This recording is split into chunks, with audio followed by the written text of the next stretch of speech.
Iteka, so nice to have you. Thank you for honoring us. Thank you for coming here. How did you find the road? The road brought me here. So nice to see you. So nice to see you. You know, I remember you used to have an office, a government office. That's where you actually came into prominence in the state. Something about water. And you call it Eke Ruwasa. Do you still remember those days?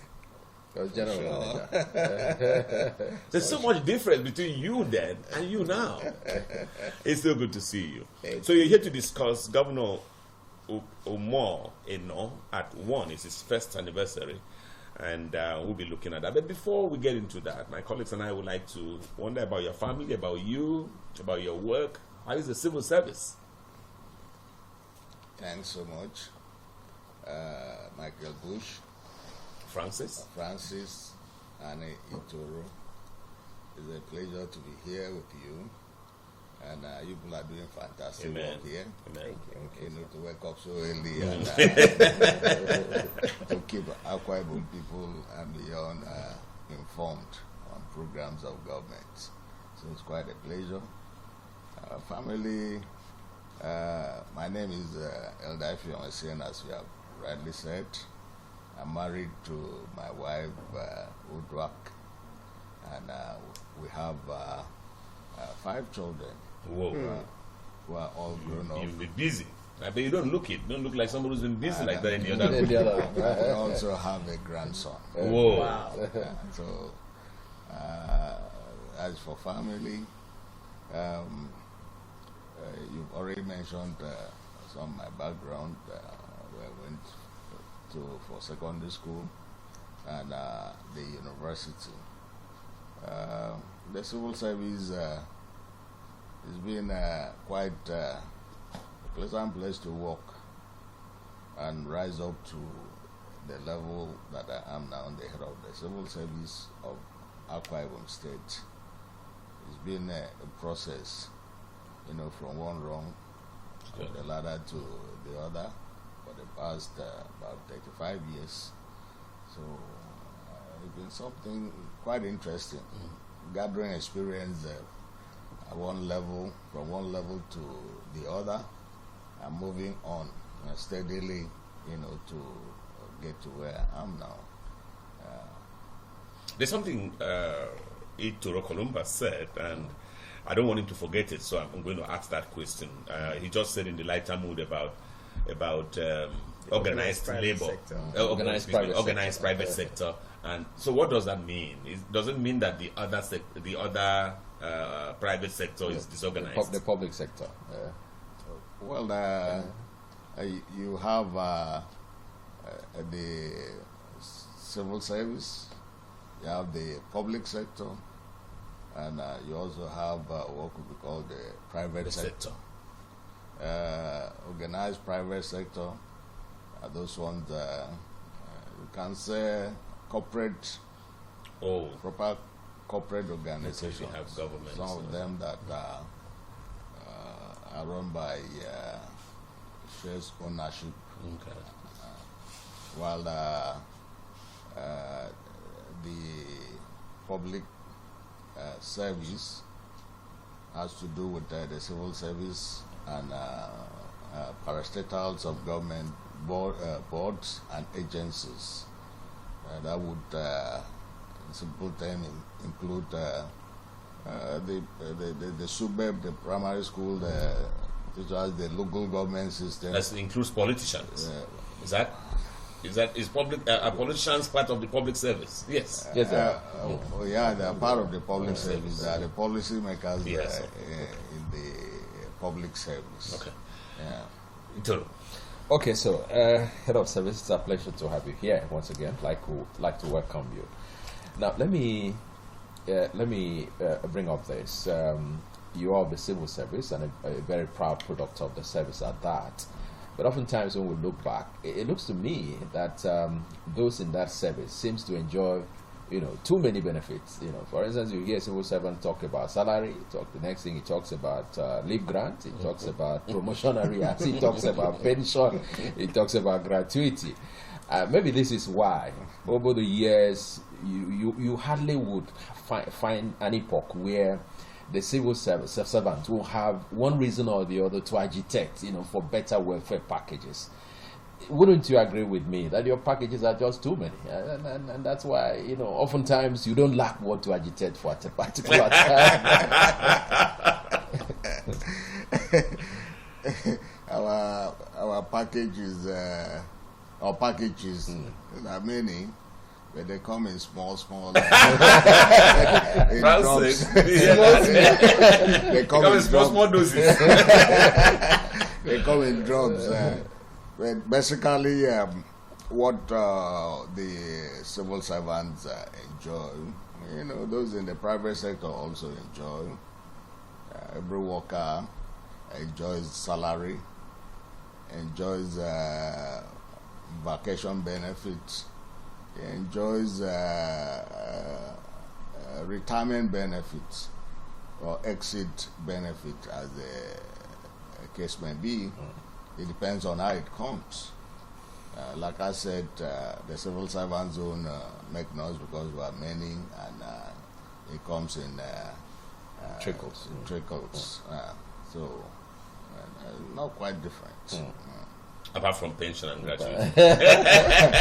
Okay, maybe you check the private sector runs what is called a pension scheme, for the workers. Yeah. They have pension administrator, that they take money from the employer, to administer pension to the employees when they exit service. Francis? Well, good to have you join us, sir. I think I'll come from the point of what the governor is doing so far. I know that debt owed to retired workers and other things have been a major cause for concern before he's coming on board as the governor of Akwa Ibom State. So, what are the reactions you're getting from your workers when it comes to their welfare and what the governor is doing so far? Yeah, I have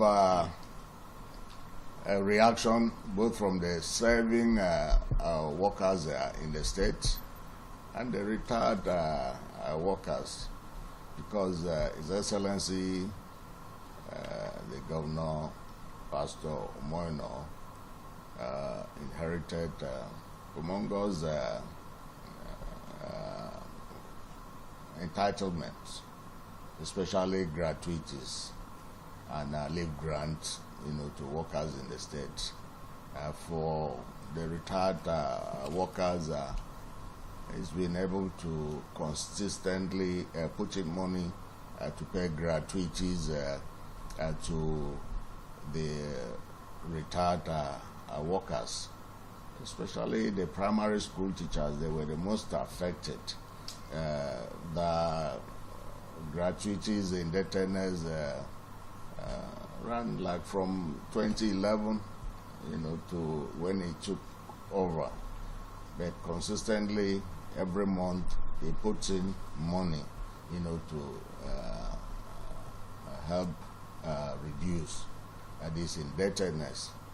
As we speak, he has put in over 18 billion naira in payment of gratuities and leave grant to workers in the local government, in the state service, and in the primary school level. That is for the retirees and next of kin of the retirees. So when you see the governor that does this, something that they were agitating for over the period, and all of a sudden somebody's coming and passionately making the payment. They can be sure every month, if you did not receive last month, probably by next month you receive your own. So the system is calm. Everybody expecting something at the end of every month. And the one that has really triggered joy in the hearts of the retirees, especially those very old retirees, those who retired like before 2012, Whoa. the governor has approved and released increase in their pension. Wow. You may not believe it. Some of them were receiving pension like 2,000 naira because the pension was calculated Based on their salaries. based on their salary back when they retired. Some of them are very old, in their 80s and late 70s. So they were receiving those paltry amounts. And you know, there are people on drugs. So just give us an idea of what, like, how much do they get now? I'm coming to that. Okay. You know, they are on drugs, and such amount hardly could have bought drugs for them. But the governor came in and said this cannot continue. So he approved additional 20,000 Whoa. for those who retired before 2007. An additional 15,000 for those who retired before 2012. So this amount would add to what they were receiving, and that would make something Absolutely.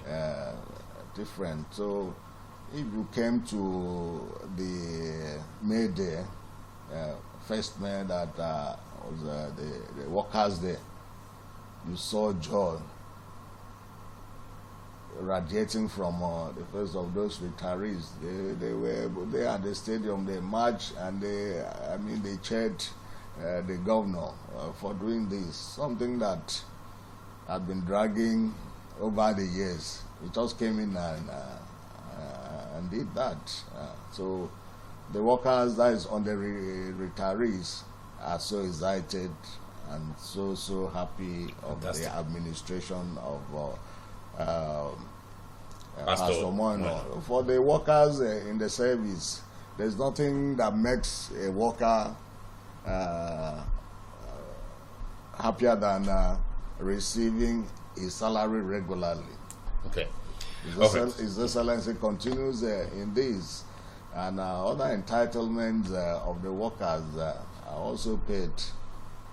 Very well. This next round of questions will start with me. Of course, I'll do two. Francis will take over, and then Ituro. Elder Effiong Essien, fellow of the Nigerian Mining and Geosciences Societies, studio guest, is the head of service at Akwa Ibom, and we're discussing Pastor Umoino at one as governor of Akwa Ibom. Mr. Head of Civil Service, the head of service, there is the little challenge too when anybody's talking with you. You have too many parts. We have to go all the way down to military rule. In your Eke Wasan heyday, you were there, it was military rule. You've also seen many civilian administrations. In fact, you've seen all civilian administrations. So You've now mentioned D-Free. D-Free, Babangida. Francis wasn't even born then, so Francis totally I came across that actually, but I'm glad he mentioned it. Yes, So I'm wondering now. My first question to you this round would be: when you compare and contrast between those military and civilian predecessors of Governor Umoino, in what ways is it different? Well, Umoino comes in with quite a different template of governance. Other people may look at things that are so big and can quickly give them name and applause and go on the media. But he starts it slowly. Say he is from bottom, moving up.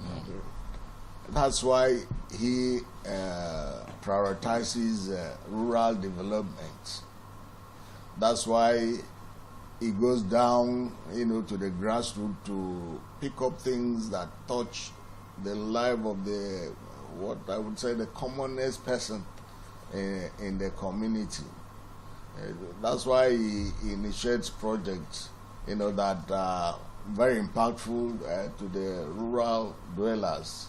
That's why he would go out to build homes for those that this life had been something that is not worth living. Through the compassionate home, That's why he goes out to build model primary health centers. He didn't start with specialist hospital. He didn't start with big secondary health facility. He starts with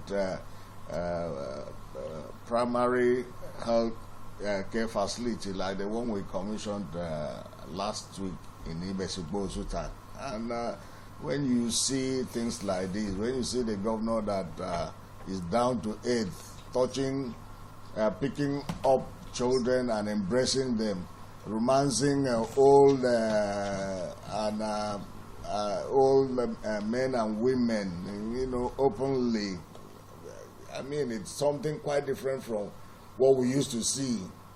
Government in the past used to be like next to God, that you cannot approach a governor. Even the security operatives around the governor, would not allow you to. This is a man that frees himself and relate with and connects with the people that he's governing. So that's one thing I have seen, between Pastor Moino and his the predecessors, previous administration, right from the military, down to... Fantastic. Very good that you mentioned that, but I'd ask that question to prepare the grounds for this one. By the way, as soon as you answer this, Francis takes over. Suddenly, Governor Umoino comes in and is remembering retirees, as you said, 2012, 2007, just paying them more. And even the workers, you said when you went to the stadium, they were very happy on Labor Day. Does that help your work, or in what ways does Governor Moino make your work better? Has he made you a better head of service? I don't know how I can describe that. I work very free now. I feel happy. I mean, you can even see I'm a very happy head of service because he has made my work quite easy. I personally, by my attitude and internal being, I don't like noisy. Absolutely. So it makes things quite easy for me. You've not had experience with the labor agitation. So if the labor movement in the state, can be calm, if the labor movement can appreciate government, what government is doing, labor is the movement that you hardly can please them. They will be coming up with this demand after the other, a very elastic demand that you cannot satisfy them. They will be, agitating and hitting table. Those kind of things are not happening now. So for me, as the head of service, who manage the labor movement and the workers, it's quite an easy and work environment for me, and it makes me very proud to be head of service. Fantastic. Francis? Well, I'd like to take your mind back to the electioneering period. And His Excellency promised he was going to prioritize the welfare of workers. And so far, by his actions, we've seen that commitment. We've seen a deliberate move to fulfill that campaign promise to acquire the might. But there is an issue that has been raised consistently over time, and I'd like to see clarity at this point. First, there is what we hear, pension harmonization, and is it pension regularization? So I'd like to get clarity. Is the two one and the same thing? Harmonization, pension harmonization means bring pension payment at par with any increase in salary. There's increase in salary from time to time. The last one we had was what is still called new minimum wage, which came up in 2020.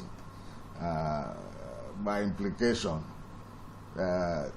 proportionately, the pensioner should have received increase in the pension, to match with the increase in salary. that's why there's that call for pension harmonization, from time to time, so that the pensioner would not receive a peanut, while those who are working, are receiving increase in salary. Yeah. So periodically, there's supposed to be that proportionate increase in pension. Regularization is if there was any disparity in payment of pension, then you regularize it, to be what it's supposed to be. Okay. Maybe in the case of some retired permanent secretaries who came in from the service of the Cross River State Government, is it? Yes, some of them came in from Cross River State, and the work environment, the payment here in Akwa Ibom State, not exactly what there. It could be regularized, and also those permanent secretaries and some head of service that retired far back, they also needed regularization of their pension, because policy change. At the point the permanent secretaries, retired permanent secretaries, did not go with their salaries. But when government policy came up that when you retire as a permanent sec, you retire with your own salary, those that retired before that time will call for regularization of their pension to be at par with what their colleagues retiree are receiving at the moment. Okay, so as it stands in Akwa Ibom, do we have both in practice? Yes, we do. We do from time to time, but I would say the harmonization is not up to date at the moment. So it's because of that not being up to date. His Excellency the Governor had to make an intervention to those who were so critically affected, like the retirees before 2012. So it was an intervention to pay them that 20,000 and 15,000 naira respectively. It wasn't a full regularization or harmonization of the pension. All right. Okay, so HOS. So let's get to know where we stand at the moment. 18 billion naira, about that amount, is quite a humongous sum for a governor to deliberately want to invest, on the welfare of those who once were of service to the state. But so we have an update, and maybe it will also help perhaps those who are watching and listening to us. So where are we at the moment, having been done with 18 billion naira? What's the burden still like? I mean, because we understand these amounts have accumulated over the years, and that's why sometimes it's difficult to actually place the blame on a sitting governor because he inherited them. But as having done 18 billion so far, where are we in terms of the figure with what's outstanding? Okay, like you joined me to say, the outstanding indebtedness have been humongous, and His Excellency has done within the past 11 months plus, has done more than 18 billion, 18 to 19 billion. And the most important aspect of it is that it's consistent, and it puts in a reasonable amount of money monthly towards clearing this backlog of entitlements. The indebtedness was over 90 billion. Wow. Was over 90 billion. And so if within this short period is able to do that, and is prepared to even increase the payment, and so as to clear that backlog. That backlog that dates in decades. So it takes goodwill of the governor to begin to prioritize. That's why I said he does things that others would not. 18 billion would have bought a signature project. Sure. Okay. Okay, so before we move away from that, I mean, what has happened is an indication of the fact that we are not most likely to have issues of industrial unrest, between the workers and the government of Akwa Ibom State, and that's pretty interesting.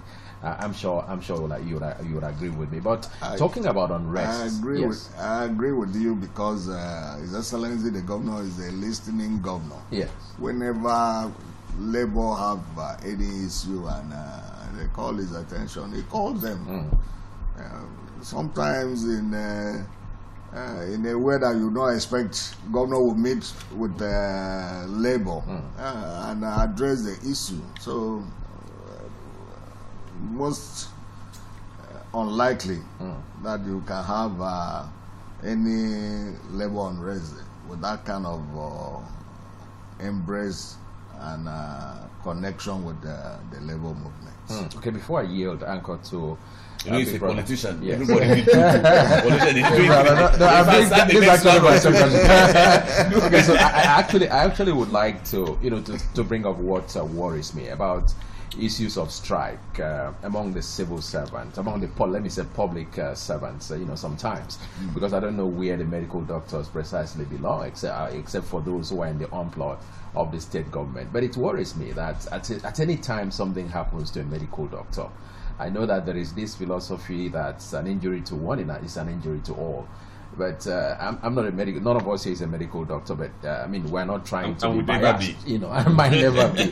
But the idea is not to be biased. But I think it worries me that when something happens to a medical doctor, even when government is on that matter, instead of the medical doctors giving government a little time, the next moment they declare strike. And when you consider the nature of their work, the fact that they are public-centric, pretty, fundamental to the masses, it's worrisome. And I begin to wonder, assuming other categories of workers were to always react like that, where would society be? For instance, if a teacher has a problem now and the teacher says, okay, because one of our members has a problem, we're not going to teach anymore. So I don't know. As someone who interfaces with every strata of the labor, structure, is it something that worries you? Can we ever get to a situation where this does not happen? I understand that there is good news, and I'm sure that the strike that they called, has got to be suspended. But going forward, is it something that cannot, be done differently? Don't you think? Yes, I think I agree with you. It's something that should be done differently. Every leadership has to do with the person at the helm of affairs. His personal character and attribute will come to play, in the office that he is holding. The medical doctors, they come under the umbrella of the Nigerian Medical Association, NMA. And it's such a conglomerate that involved doctors in government employ, those in private sector and all that. When you have such a mixed gathering, it's always difficult to, maybe even as a leader, to detect. Because when they have their congress and vote, and those who take to the very unpopular opinion win the day, I mean, the thing is bound to come to play. And then I share the sentiment with you that our medical personnel, our medical practitioners need to be more considerate than they are at the moment, when they always, knowing that the sensitivity of their own calling that has to do with life. They should not quickly, at all the time, yield to going on strike. Go on strike over one person means killing many others, thousands of people for one person. I mean, is that reasonable? That's the kind of question we should pose to them, to look at it. When you, because of one person, you allow millions of other people to die. I mean, is it reasonable? Okay, just joining us, the Spectrum TV, along with Planet 101.1 FM, right here in Ibiaku, running in the heart of Uran local government area of Akwa Ibom State, reaching out. Today, RiseNShine, the flagship show of both stations, especially the TV arm, is featuring, is playing host to the head of service, Akwa Ibom State, Elder Effiong Essien, fellow of the Nigerian Mining and Geosciences Society. And what an interview, what a session this has turned. We have a threesome firing all shots at him, firing on all cylinders at him, and that is me, Michael Bush, of course, Francis Edet, our senior colleague, and then the Right Honorable Toro Kolumba. The next the next round of questions will be 2 each again, and Francis leads the way. Well, thank you for giving me the lead this time around. The head of service, I still come back to the issue of welfare. Now, we know that the governor has done tremendously well with the workers in Akwa Ibom State, but I'd like to ask first if this issue has been brought to your table before. We've gotten allegations of corrupt practices, favoritism in the payment processes. The governor releases money or gives a directive for money to be released, and then within the corridors of the civil service, the consultants and other government officials who are saddled with the responsibility to make this payment carry out some illegal practices that makes it seem like the government's effort is not being appreciated by the people. So first question, has these kinds of practices been brought to your notice, sir? Yes, I have heard about that. I know some sharp practices that happen. It may not really be the consultants, but there are some elements that I'm yet to actually identify them. Some of them may not even be workers. That whenever government releases money for payment of entitlement to retirees especially, they will go about finding one way or the other to extort money from prospective beneficiary of that entitlement. They would promise, oh, I'm in charge of this or that. They will call for payments before they can include their names in the list. And these, you may find out that are not actually the actors in the process of the payment.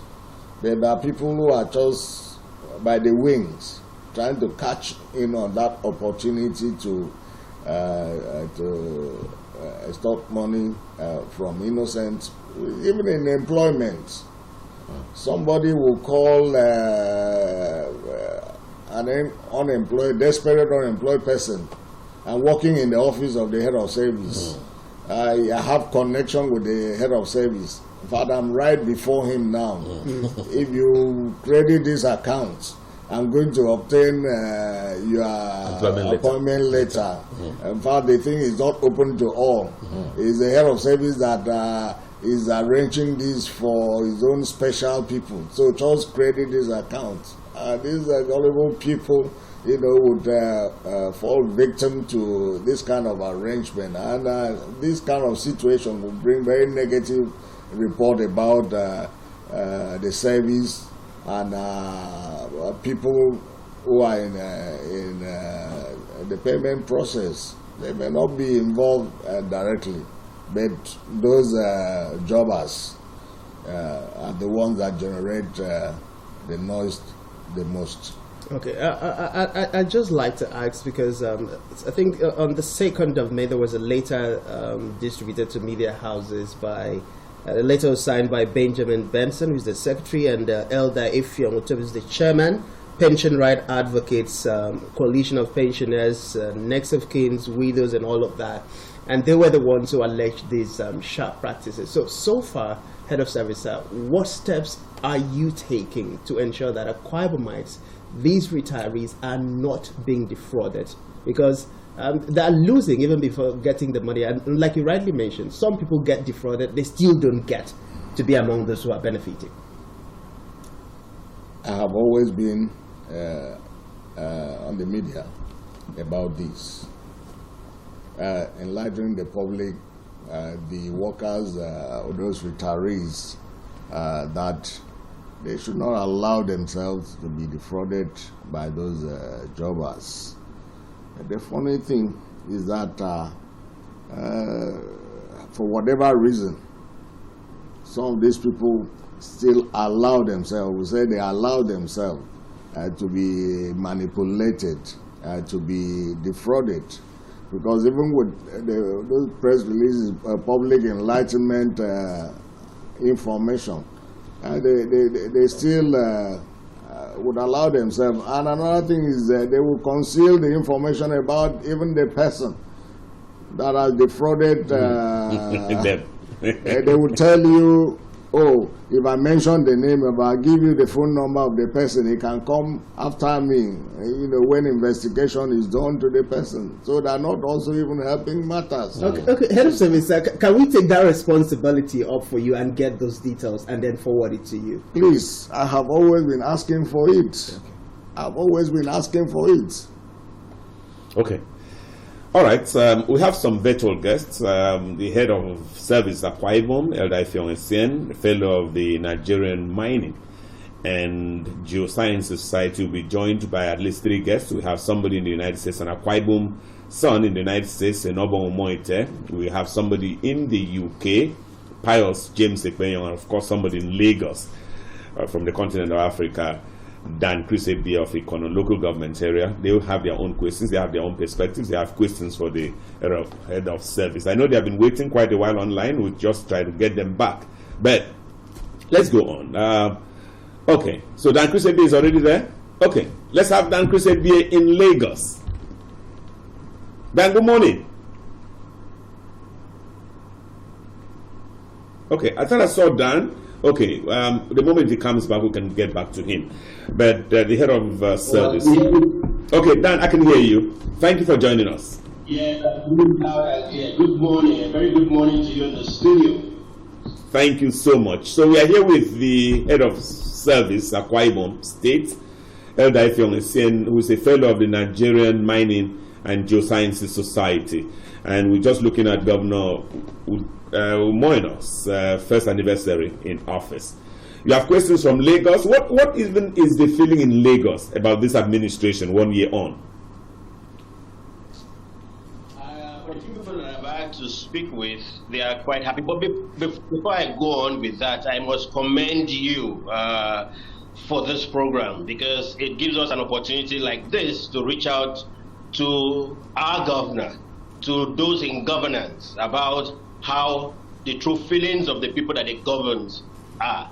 I must appreciate you, the boss, for supporting him through the media, which is very, very laudable. Even before you came into office, you started it and you are still on it and you've been consistent. Please, well done. And the rest of us, it is Francis and my dear brother from Ikono. And of course, the station itself, TAV Media Group, yes. So, yes, the feeling is quite commendable from here. People, those of us in Lagos are feeling the pulse of the governor. And that is something that for a long time we didn't have, so we quite appreciate the fact that he's people friendly, and we're just hoping that with people, like they say in America, think of what you can do for your state and not what the state can do for you. And I'm happy that some of us are doing that to support him, because we have to support him to succeed.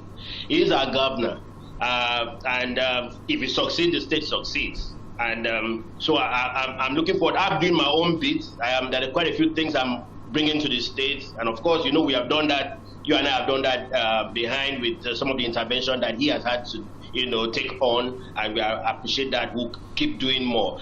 To our head of service, Elder Effiong Essien, I appreciate you. We here we speak the truth.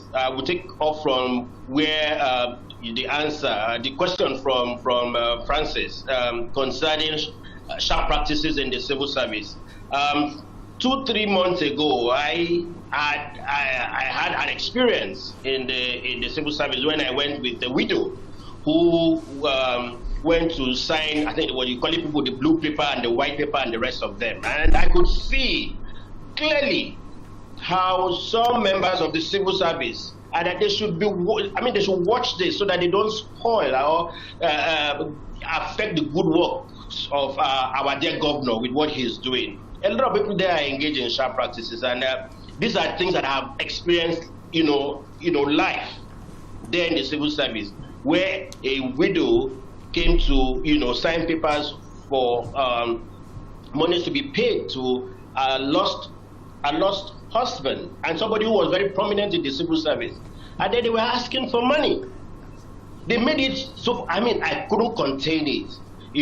We had to step in and talk to them as it is widespread. So this should be looked into, because civil service is the bane of government. It helps government, it oils government, it helps government to work. If we are not if we're not true to our business as civil servants, it's going to affect the work at the end of the day of our dear God. Please, it's important. Like you said, Nigeria is what it is. You supply information about people. At the end of the day, people from the top, they get covered and they keep going on because nobody has been brought to book. But I pray that you have asked for this contact, and once they are released to you, I hope we'll see it through so that it can become a deterrent to those others in the civil service who are trying to bring your good work into disrepute.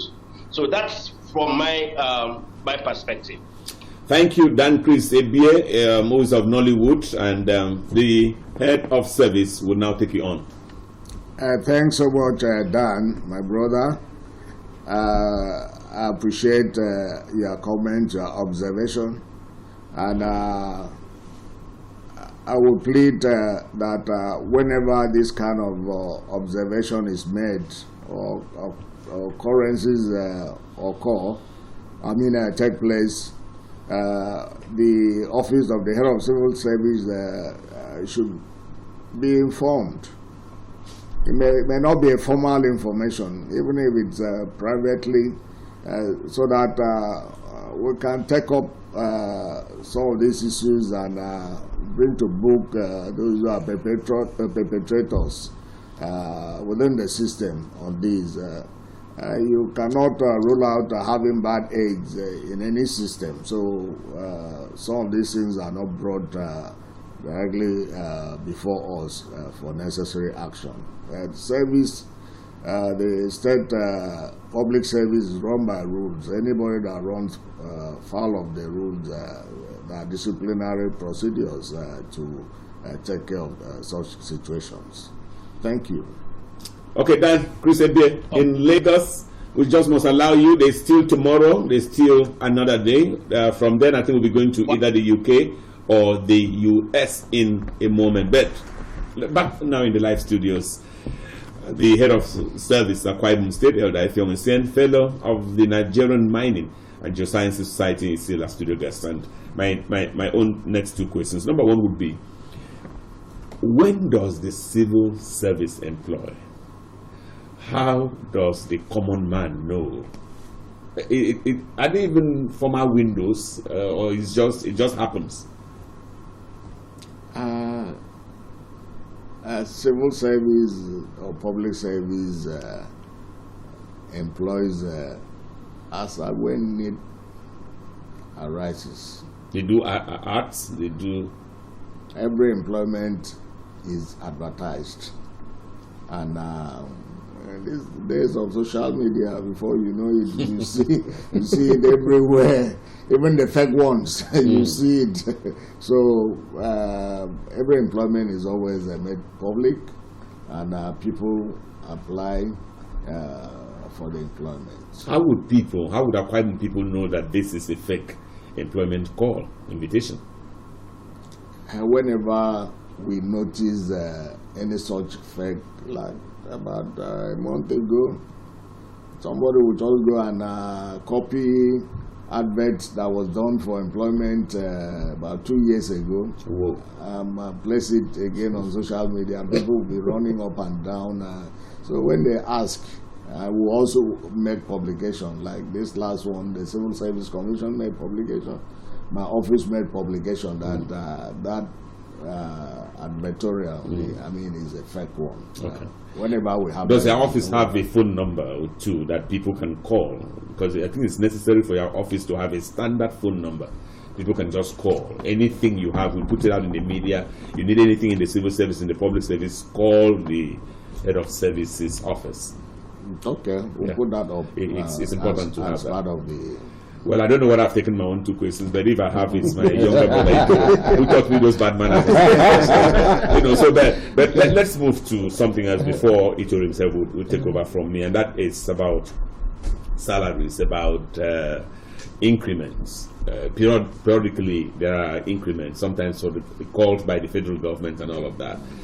But how does the state, for instance, in the Akwa Ibom, what is the workings like? How do you prepare? We are now preparing for a new minimum wage. Are discussions going on within the government circles in Akwa Ibom about what it would be? What is the likely figure that will come out of our state? Thanks so much. You have answered all our questions, but I'm not sure you're going to answer this one. You know it's there are activities that have taken place in the state towards the new minimum wage. The National Salary and Wages Commission came in about a month or so ago and conducted stakeholders engagement towards the new minimum wage. They brought in the labor organizations. They brought in my office and other stakeholders on a round table to discuss the South-South view or proposal towards the new minimum wage. And they went back with it to present at the national, so that a national minimum wage is not strictly a state affair. It has to come from the national Yes. under agreement with the labor movement and the government, and the Salaries and Wages Commission will release the new minimum wage, and the state always key in.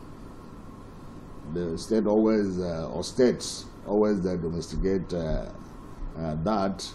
And in the last new minimum wage, 2019-2020, Akwa Ibom State was one of the first states that paid that new minimum wage with arrears, with even increase on the new minimum wage.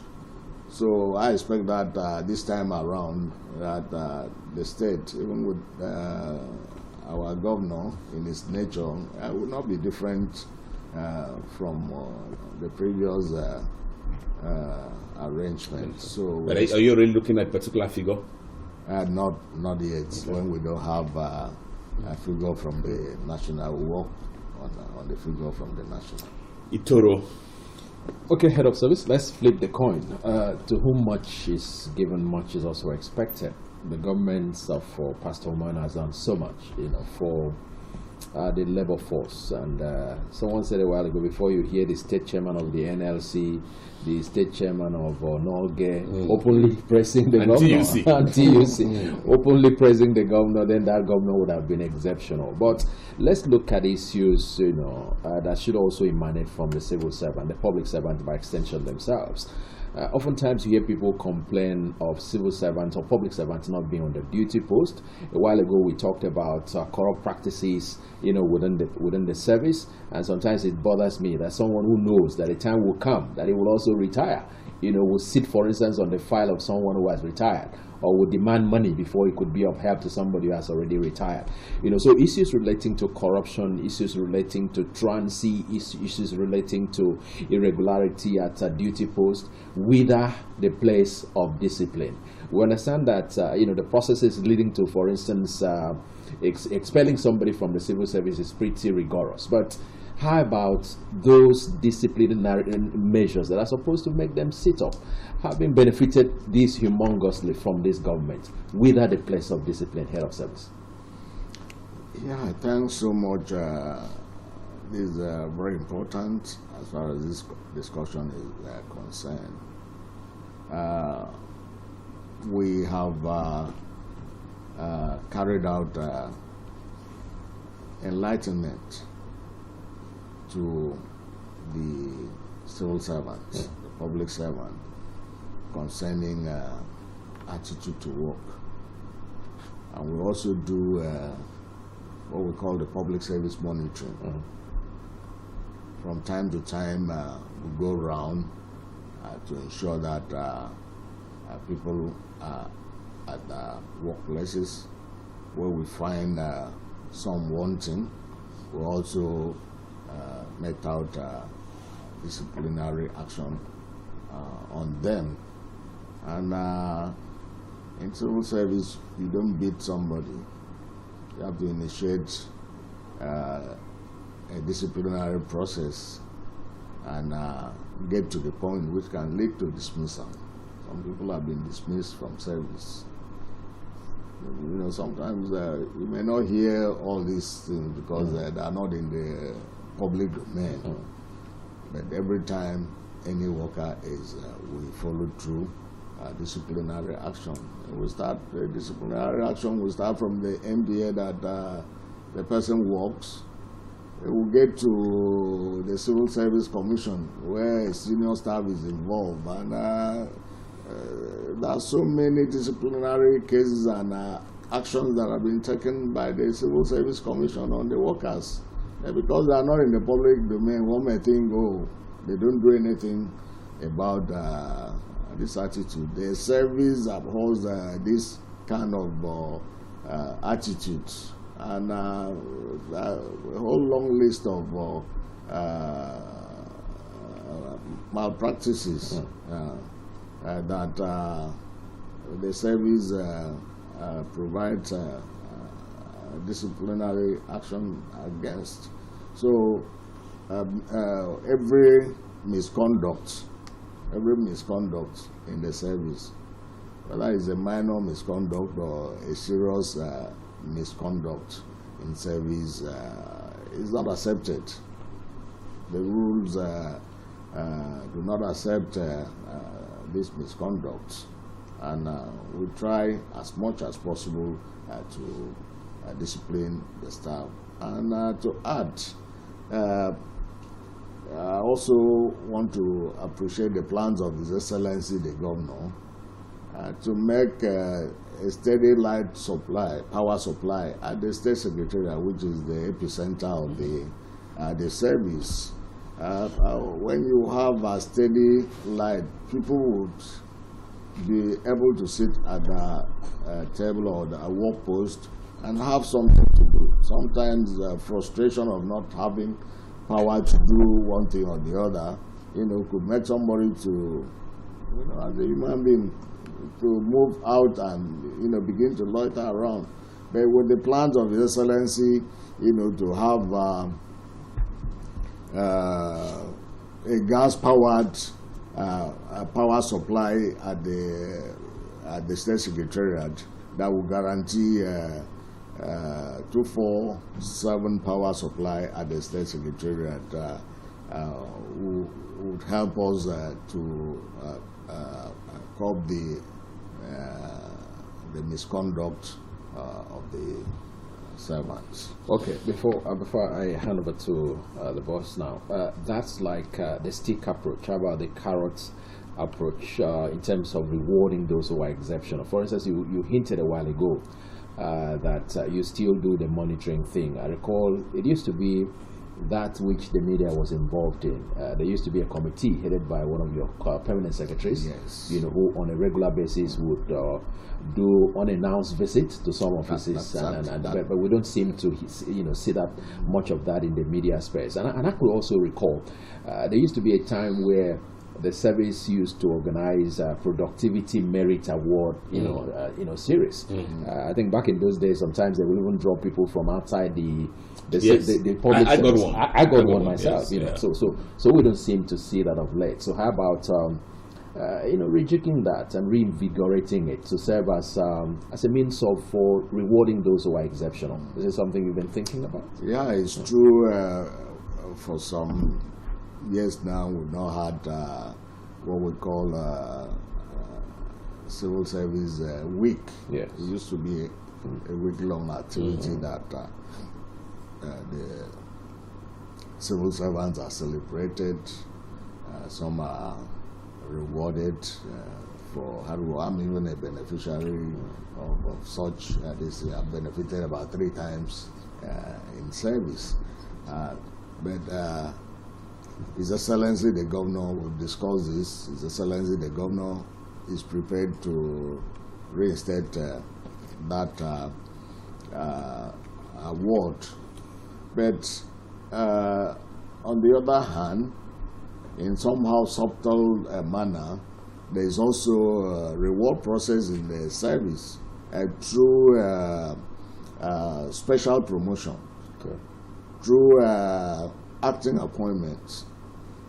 On a yearly basis, we select outstanding workers and give them special promotion from one grade level, to a higher grade level. It's been going on. It's been going on. So why is there no news about it?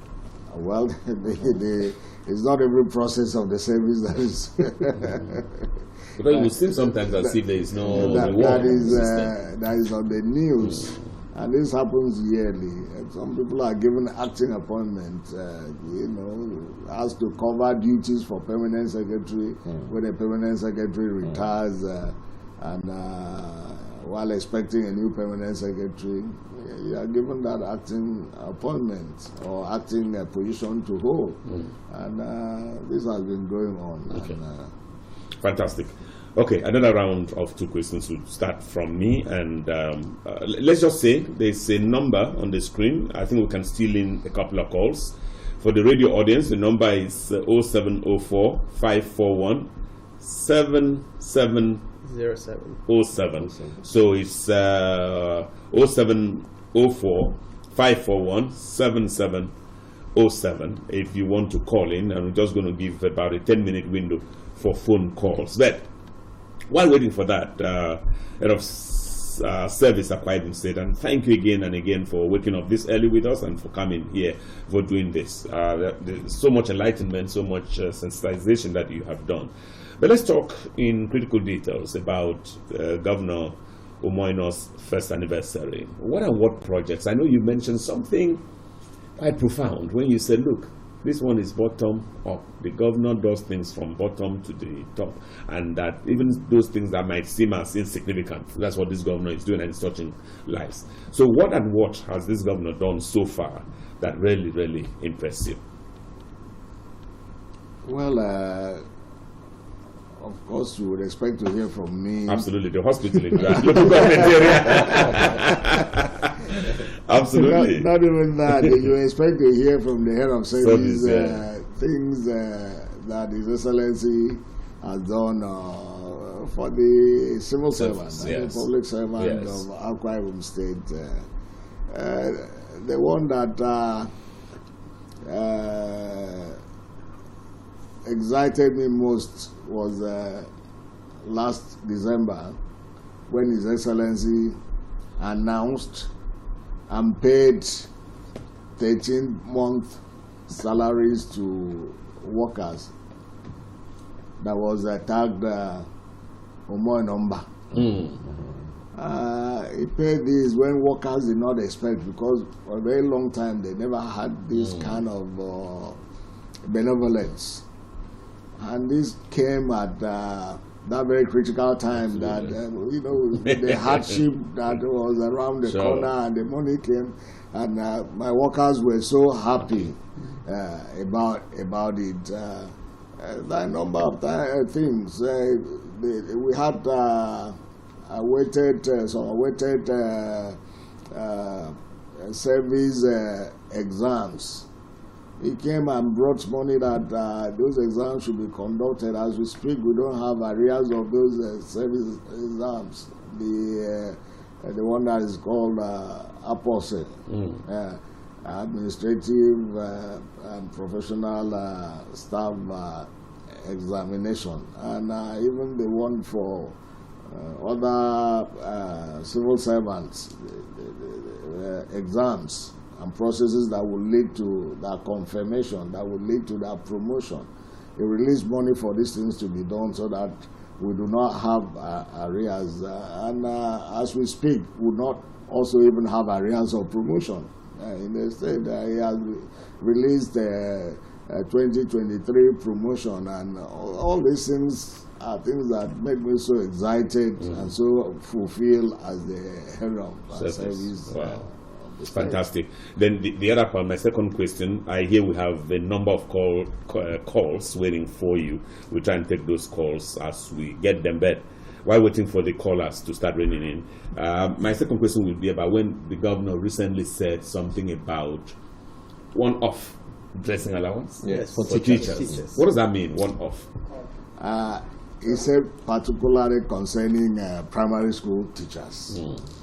You know, if you go to a typical primary school, you see how some teachers stand out. look.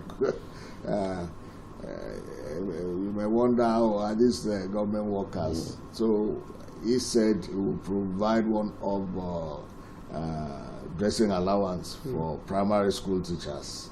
What does it mean, one-off? One-off means it would make payment once for all the teachers. And that's all?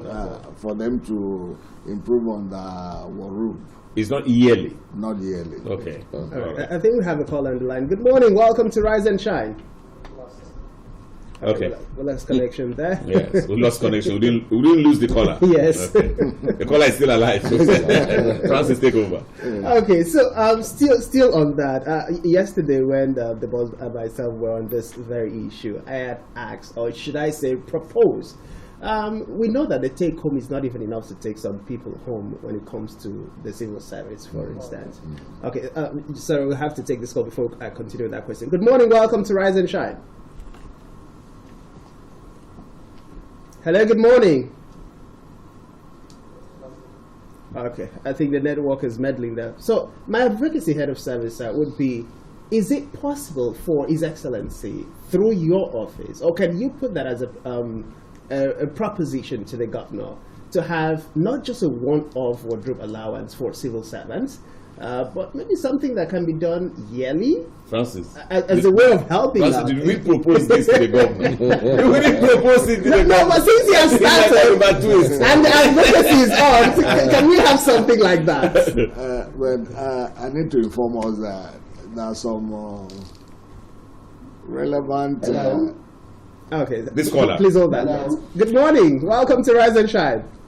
Good morning. How are you? Very well, thank you. Your name and where you're calling from? Yeah, well done. I'm calling from Niger State. Whoa. Niger State. Your name? Yes, my name is Yahya Mohammed. Okay, Yahya Mohammed, go ahead. Yes. In fact, what we want to, we first of all want to appreciate Mr. Governor for at least taking care of the civil servants of our private states. Secondly, we also want to urge him to do more, to at least invest more on primary school teachers, because the beginning of any development is how the education of each state or local government or the nation is. Without the development of education, definitely the nation is, or the state or the local government is going back. And presently in Nigeria, or I will say in some of the states in Nigeria, they are looking down on the primary school teachers, which is not supposed to be, because their taking alms is so meager, in which it will not enable them to prepare themselves to imparting good knowledge to the younger ones. So we are encouraging the governor to at least invest more on primary school teachers. Thank you very much, sir. Wow. Thank you very much. Wow. From Niger State. So nice. Thank you, Mr. Mohammed. His Excellency, the Governor, is already doing much for primary school teachers. He builds model primary schools, and in that model primary school that he builds quarters for teachers. And this is something that some of us saw while we were in primary school, and it helped us a lot because the teacher is always there in the school to attend to the pupils. His Excellency has brought this back for the benefit of the primary school teachers, and he has also promised, like we have said, wardrobe allowance for them, which has never happened before. He ensures that their salaries are paid promptly, that promotion comes up regularly, and other welfare packages targeted at motivating primary school teachers. Okay. I think we have another caller on the line. Good morning. Welcome to Rise and Shine. Are you there? Okay, I think we lost connection there again. But of course, once the call comes back, we'll definitely take that. Good morning, please. Good morning. Yes, my name is Idris Abdul Karim. I'm calling from Sokoto. Idris from Sokoto, welcome. Go ahead with your question or contributions. Thank you. I am the national chairman for New Green Empowerment Initiative. It's a political pressure group. And I will want to use this opportunity to advise His Excellency through the head of service. We, as Nigerians watching you this morning, we appreciate the fact that primary school teachers are being considered. Indeed, the foundation is very critical to any development of a nation. And I will also want to use the opportunity to call on the Excellency to allow the local government, the third tier of government, to exist. Give them independence, give them freedom to operate. Those are the closest to the masses. If true development has to take place, it is that same grassroots that has to be established fully. So primary school teachers, for a scope of start, is a very good one. Wardrobe allowance should not be something of just 1 month or something of once in that. Remove that word once. To me, if I have my way, it should be like your House of Assembly members, since they receive it on monthly basis, the primary school teacher should also receive it on monthly basis. They go to the same market, the same road, the same everything. They would like to be as fat up as the way you are as head of service. Please let them breathe and let the poor exist. Idris. Thank you. Idris. Yes. Idris, I like you. What's the situation in Sokoto when you discuss local government, when you discuss teachers? What's happening there before the head of service comes in? The same advice I am giving to the head of service through the Spectrum TV, as I watch you right away, is the same thing I have tried to pass through the State of Assembly of Sokoto State. Indeed, as I speak to you, I have about 17 internal generated revenue avenue on my laptop, which I try to pass through the State of Assembly in looking into developmental issue and increasing the IGR of Sokoto State. So, like I told you, I'm the head of a pressure group, the New Green Empowerment Initiative, and we are thinking of developing into a political party. But what we are saying is, I have an opportunity to talk to the head of service this morning, just like I went to my own head of service in Sokoto State to brief him of how to improve the IGR of Sokoto State. Though I was asked to go and look for lobbying, money to lobby the House of Assembly, which I turned down. I can't use my energy time to go and work out how to improve the IGR of Sokoto State, only for you to tell me that I should go and look for money to lobby to pass such ideas. So the same thing goes to my head of service here. With all due respect, I love the fact that the governor is thinking out of box. I think the IGR of every state has to be developed outside the scope of what they have done. If there is a job already created, please sustain that, but create a think tank department where ideas of generating the IGR will be improved. Indeed, if it's a unit of a department that will be created, they have no other work. Their own is to dish out ideas outside the box on how to improve the IGR of the state. Thank you very much. If you want my assistance at any time, I will definitely act as a service. You don't need to pay me 10 kobo. Thank you. It is very Thank nice. you. We'll keep that in mind. I'm happy that Idris didn't say that in his states the governor is doing one-off for teachers at all. He's doing anything and all of that, even for the local government. And just as he said, but I'm also even much happier. I'm happier that our own head of service is not going to tell Idris to go and look for money to lobby the house. Yes, head of service. Yeah, thank you, Idris. I believe you are still with us. Yes, he is. We appreciate your recommendation of the Waruba allowance to teachers, primary school teachers, not being ones. We've taken note of that. Then, from my position as the head of service, you talked about government or governor freeing the local governments. The local governments in Akwa Ibom State, they're doing their own affairs. We have a chairman to all the local government areas in the state. But one thing that we need to know is that the governor is the governor of Akwa Ibom State. He's the governor of all the villages in the state. He's the governor of all the local governments in the state. He's the governor of the state. And he cannot sit as a governor and just watch things happen without him giving direction as how things should go in the state. That's why for the local government, he insists that the local government chairman should live in the local government headquarters so that they are available for the people that are governing at the local government level and see how things are going on. So when the chairman is secured, the people in the local government are secured. So those are things that the governor is telling the local government to do, and they are not out of place for the governor to do that. Okay, Francis is done.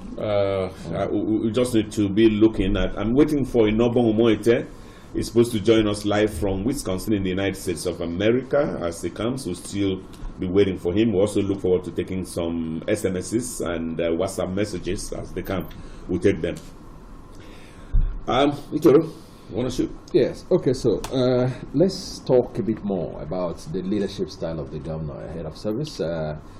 We've looked at him as a leader who came to begin to look at the plight of the downtrodden, and that's why he says he's working bottom up. But let's talk about his sense of spontaneity. I don't know if it worries you as someone who is from a service that is quite organized and methodical, and things are supposed to go from one table to the other. So when you see the governor make some spur of the moment pronouncements, because he's governor. Because I once told someone, if you are privileged to be a governor of a state in Nigeria, or a president of Nigeria, you're one of the most powerful persons on earth. Yes. So, but when you see him make some of those pronouncements, does it worry you, or especially when you also consider the outcome, the possible outcome of those pronouncements? What's your reaction to all of that? Thanks so much. one of the responsibilities of the civil service or civil servants is to follow the governor and to implement the policies, the programs of the governor. When the governor spontaneously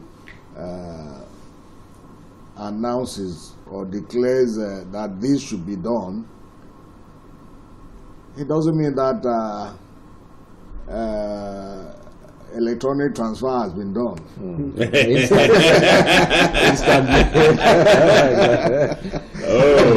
So due process will still be followed. We'll take the policy directive back and mail it through a due process to get to the end product that the beneficiary would take it. Like the war room allowance, or one of allowance for the primary school teachers. It doesn't mean that the money for the allowance has been transferred to the teachers. We have taken note of that. We are going to evolve process that this payment will be done. So spontaneous announcement and declaration by the governor is a directive for you to go and work, to achieve that. Okay. All right. So I'm still going to come from the directive or from the policy implementation platform or format or angle. Now, the conversation has been, I remember the last comment the governor made about recruitment of the medical professional.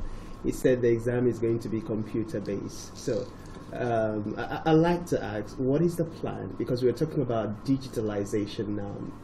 Is there any plan for the Akwa Ibom State Civil Service to go fully digital when it comes to its operations and running of affairs? And I'm asking that question because sometimes you get into the ministries, you get into government offices, and the process of finding a file is as rigorous and time-wasting as anything you can think of. Yeah, there's process in place for digitization of processes of the state public service. We have in place a human resource management system. And we also have in place an asset management system, which His Excellency inherited and is improving on that to ensure that these systems work as expected. And I talked about light at the State Secretariat, working towards having a steady power supply at the Secretariat, is working towards making these systems to work, because you cannot operate, you hardly can operate any ICT system without power supply. So the governor is working towards making this to work. You talked about computer-based tests for selection of medical personnel in the state. We have done that even for employment of primary school teachers. I've done this before, and we'll continue to do these in the state, not primary school, the secondary school teachers in the past.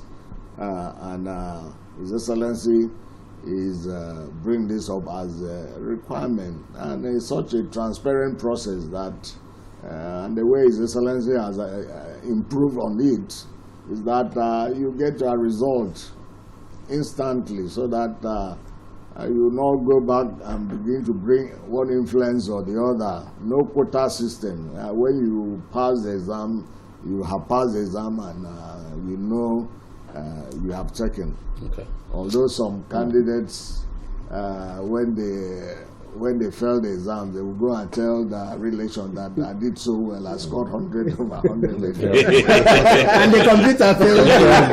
Okay, Itoro would like to jump in, but let me just quickly tell the viewer and the listener, as well as the guys at Planet FM, that this continues for another 15 minutes. We just need to balance the time we lost at the wee stages of the program. So just allow us until 9:15 or thereabouts when we say bye-byes. Itoro.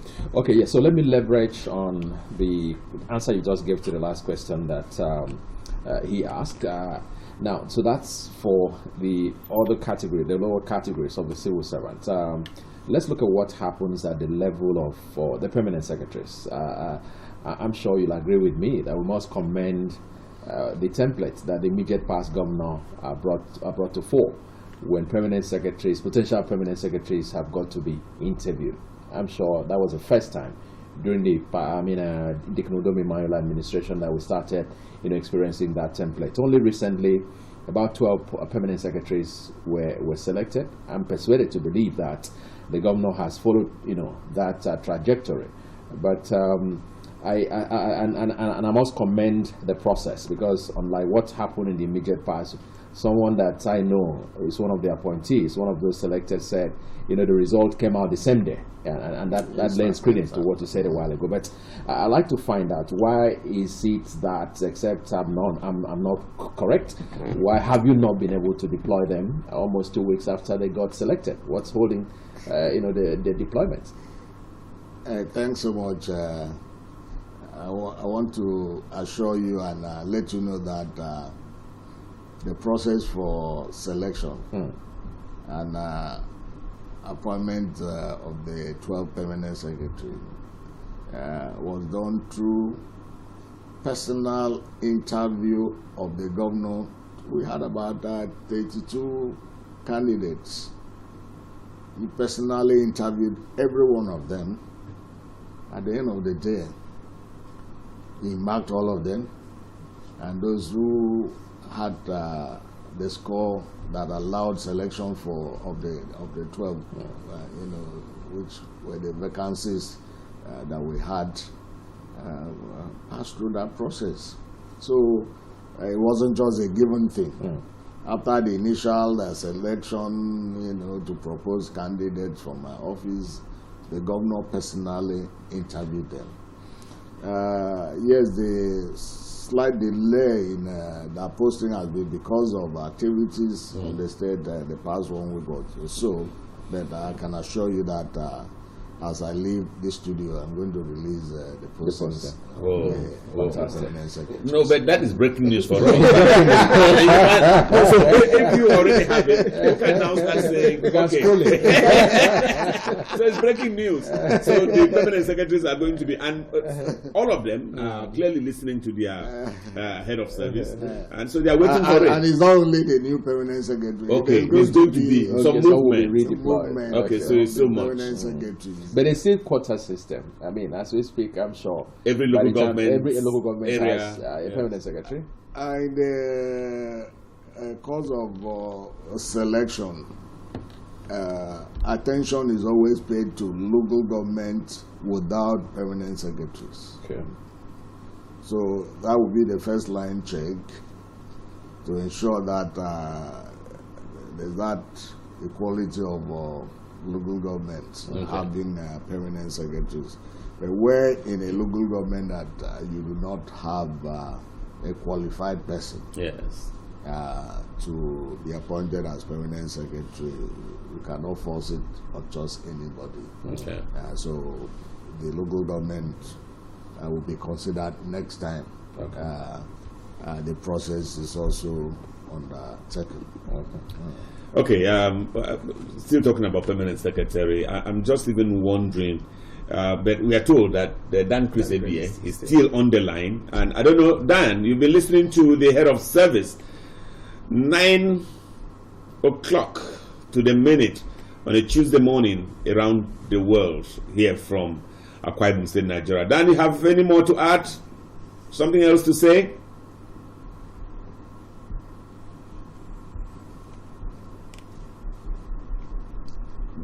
we have problems with your volume. We can barely hear you, not even in the studios. Okay, so while that is being done, there's something you just mentioned now about permanent secretaries, and I'm wondering. No, was I going to ask some? Okay, let's take it away. But there's a question I need to ask. Okay, at what point of your career do you start thinking, oh, I can be a permanent secretary, and how do you become? Okay, permanent secretary is always appointed within the ranks of director. Okay. In the service, and director, you have. Assistant director, deputy director, and a full director on level 17. But the selection centers around us on level 17 in the service. So when you walk and get to assistant director, that's level 14 or 15? 15. 15. You begin to dream. Mm-hmm. When you get to 16, you begin to have visions. And you dream dreams at 17. Is it possible to be a director 17 and then you don't become permanent secretary? A director is the peak of anybody's career in the service. Permanent secretary is the appointment of the governor. Okay. So it can neither be here nor there. So when you get to level 17, you have reached a peak in the service. So the other one is Jara. So you can be a director and retire on level 17. You have fulfilled that. You have walked to the peak of your career. So you are more fulfilled if you become permanent secretary. Yes, more fulfilled if you become a permanent secretary. Back in Lagos, Nigeria. Dan Chris, are we okay with you now, technically speaking? Thank you very much. I'm sure you can hear me now. Yeah, we can hear you loud and clear. Beautiful. Thank you so very much again. Yes, I'm quite appreciative of the fact that what we are doing in Akwa Ibom is reaching out to the world. And also appreciate the guy that called in from Niger State and from Sokoto, which means that our governor is global. So whatever we do in Akwa Ibom is being seen outside Akwa Ibom. And I'm also happy with the structure that they have put in place for civil service and civil servants in Akwa Ibom. Salaries being paid. These are laudable things that our dear governor has done within 1 year and within the limited resources he has. Paying pensions from 2007 thereabout. I think they are currently around 2014, 2015, if I'm not mistaken. I mean, that is laudable for a governor to come in and think about how people can survive and live well. I applaud him for that. The Bakassi port, in fact, there are a lot to be said about this governor in 1 year. And time would not permit us today, but I can quickly just mention a few that I'm very, very conversant with, and I'm hoping to be in the state in the next few days to also add to what is going on. The Bakassi port is ongoing as it is. A lot of work is ongoing there from what I have gathered. I only pray that our Excellency Governor, former Governor, Senator, Senate President Godswill Akpabio would help to see to fruition that the Bakassi port takes off within another 1 year, because this is going to open businesses for Akwa Ibomites. And of course, in tourism, there's a lot of traction by the governor. Christmas Unplugged of last year is still fresh in our minds. Hospitality business is really, really picking up in Akwa Ibom. And of course, there's no area from what I have gathered so far that he has not touched. You talk about the health sector. Recently, he supported doctors to go to China, and this is laudable. The health sector is receiving attention, education is receiving attention, even the fishing business in Ibaka is receiving attention. I learned that recently they have security measures to protect, those who are into fishing business in the high sea. I mean, procuring boats and the rest of them. I've seen roads now on the map. Atiku Abubakar Road has an underground tunnel. I mean, with the limited resources that this governor has, and he's doing this, I'm wondering what is going to happen when he's able to take care of all the debts in the state and has enough money to work. It means that Akwa Ibom is going to be competing with Dubai and the rest of the world. And I'm happy that he's doing so much, touching lives. In fact, within the space of 1 year, we have 2 Guinness Book of World Record from Akwa Ibom. I mean, there's more to come. I mean, Hilda Basi, Fudaton, and Nkama, who had this mathematics, world record. I mean, these are things where you have a man that is God-fearing. When you have a man in the helm of affairs who loves his people, what more can we get than all these additions? Okay. If Omer is working, the evidence has been touched. So but I wish we have more time. I'm looking forward to another opportunity on this platform so that we can talk more and support him, to add to what he has already done in the last 1 year. Okay. I really commend him. I commend us here for this program, giving us the opportunity and the platform to speak about our governor and what many thanks, Dan Chris Ebie. Let me just tell you that tomorrow the Honorable Commissioner Health, Dr. Effiong is a studio guest. And Agric. What did I say? Health. Okay, it's because medical doctor. Okay, so Dr. Effiong is the Honorable Commissioner Agric. She'll be our studio guest live tomorrow, and then on Thursday, the state chairman of Africa's greatest political party, the PDP, the Right Honorable Elder and Niekan Simon Okpan, will be joining us live. So we have the, Itoro Kolumba said at the stages of the program, an armada of guests, and you can have. And remember, I'm here for another 8 days, and I'm trying to pump as much action as possible. So Dan Chris-Ebie, prepare for tomorrow. Enobo Omoite, who's having technical issues in the United States, will also join us, and then we'll continue. I also apologize on behalf of Pius James Ekpenyong in Southampton, the UK. He's also having technical issues, but tomorrow we'll try and see how we do that. Yes, the head of service, Akwa Ibom State, Elder Essien, fellow of the Nigerian Mining and Geosciences Society. Thank you again for your time. This is so good. We should even look at rebroadcasting it on both services. But something happened. The governor comes on his own and says, I'm giving one-off dressing allowance to teachers. And Francis said that he's not a beneficiary, he's just an onlooker, says, oh, this is so good. The governor, we should look at the governor even doing this every year. Look at the buildings. I was just looking at the footages. I don't know, Director, can you take us back to those primary school footages? Just show us the buildings. Head of service. So the governor comes and does this kind of primary schools. Is he as a governor ready? And is the administration ready for other local government areas to replicate this? Even secondary schools and our tertiary institutions are going to demand, if you can do this for a primary school, what about us? Are you ready? Are you asking?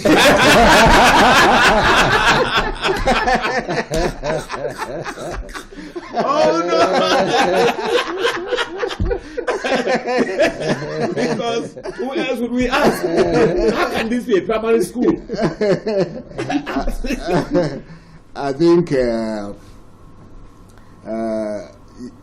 the brightness of a day is always seen in the morning. From the morning sun, you know that day will be bright. So if the governor within these few months is able to do this, it is a health center. Yes, a primary health center. Is able to do this, and he's such a man that somebody yesterday described him as Mr. Fidelity. That means somebody who says something and is doing it. So if he has done this, there's no doubt in my mind, that he will do it. He has already said that every local government would have this modeled primary school, model secondary school, and he has even expanded the prospect of having this infrastructure by calling on corporate organizations not to just waste money in a way or manner that somebody cannot actually see. He has drawn the attention to this, that's why I call this model, that they should replicate this within the area that they are operating, they are doing their business. So there's no doubt that all the local governments, with collaboration with corporate organizations, would have these kind of facilities within them. Yeah. We need to go. Itoro. Yes, okay, so final shots. Head of service, thanks for your time. But for the roads, would you say that the Akwa Ibom State Civil Service is optimally staffed? Would you say? You have enough? That cannot be a direct answer because the service is very dynamic. Okay. Every day people retire, every day some people die, and there's always been vacancy in the service. So there's no point that you say it's optimal. Okay. Sorry, Francis? Well, just like you just answered the question, are we looking forward to seeing a recruitment for the Akwa Ibom State Civil Service anytime Pretty soon. The governor has already approved that health personnel be employed, 200 for the primary health system, which is the local government, and another 200 for the state secondary health facilities. Okay. So employment has been going on, like he has announced, we set in place process to do the recruitment through announcement, for people to apply. Okay. We need to go. What pictures are this? What footages are this? Head of service. That's the primary school. The health center. That's the health center. Still the health center. Yes. Whoa. So this is also going to be replicated in Oran, for instance. And then you come. You can be sure. It's going to come. You can be sure. We just like to thank you. And Spectrum, thank you for that reach. To see that the little time we had for calls, 2 calls came from the northern part of the country. That's your reach. I know that sometimes people even call from outside the country. We're going to help to make sure those kind of calls can continue to come in so that they can help appreciate the fantastic work that's happening in Akwa Ibom. Francis Dede, thank you. It was very nice to have you. Very nice. This is our 5th day together. I've had really, really fantastic time with you. I'm looking forward to the last 8 days now. Interior Columba, the chair. Many thanks for coming along. I know that leaders like you, like the head of service, you don't wake up as early as Francis and I have been doing, but you tested it today. And then, my name is Michael Bush. We'll allow the last say to our studio guests, great guests. We'd like to thank him for taking the trouble to come. I'd like also to thank him for the fantastic work he's doing, not only for the civil service, but also for the states. I like his uncanniness, the way he does his job, his humility. You talk with him, you go to see him. It doesn't seem like you're going to see a big man and not in Akwa Ibom. He listens to you and then is very upright, very straight with you. Head of service Akwa Ibom is the registered and chartered geologist. It's very nice that he came here. Became permanent secretary, and before you knew it, he was permanent secretary at the Ministry of Works, don't forget, and then before you knew it, became head of service and has been there ever since. We'd like to thank him a great deal, member of the State Executive Council in Akwa Ibom. Thank you, Elder Effiong Essien, fellow of the Nigerian Mining and Geosciences Society. It was very nice for 3 of us to have had you, and on behalf of the station, the chairman, Satoni Atia, is waiting just outside the studio gate to receive you. Thank you for having come. Thanks so much for your closing comments. I want to tell my workers that His Excellency the Governor, Pastor Umar Basi, has done so much for us in the service. I plead and urge all the workers to reciprocate the good gestures of His Excellency the Governor. They've heard some of the malpractices, and let us stem these malpractices and ensure that we are up and doing, we are contributing to the Arise agenda of His Excellency the Governor in very optimum and productive manner. Itoro Kolumba joins me, so too Francis Edet, senior colleague, the one that is actually the chief host. My name is Michael Bush. Providence Essien, thank you. The director, thank you. Cameraman, thank you. Spectrum TV family, thank you. Planet family, thank you. Thanks your family. No thanks, you are not part of this deal today. Goodbye from Ibiakuran. Tomorrow is another day.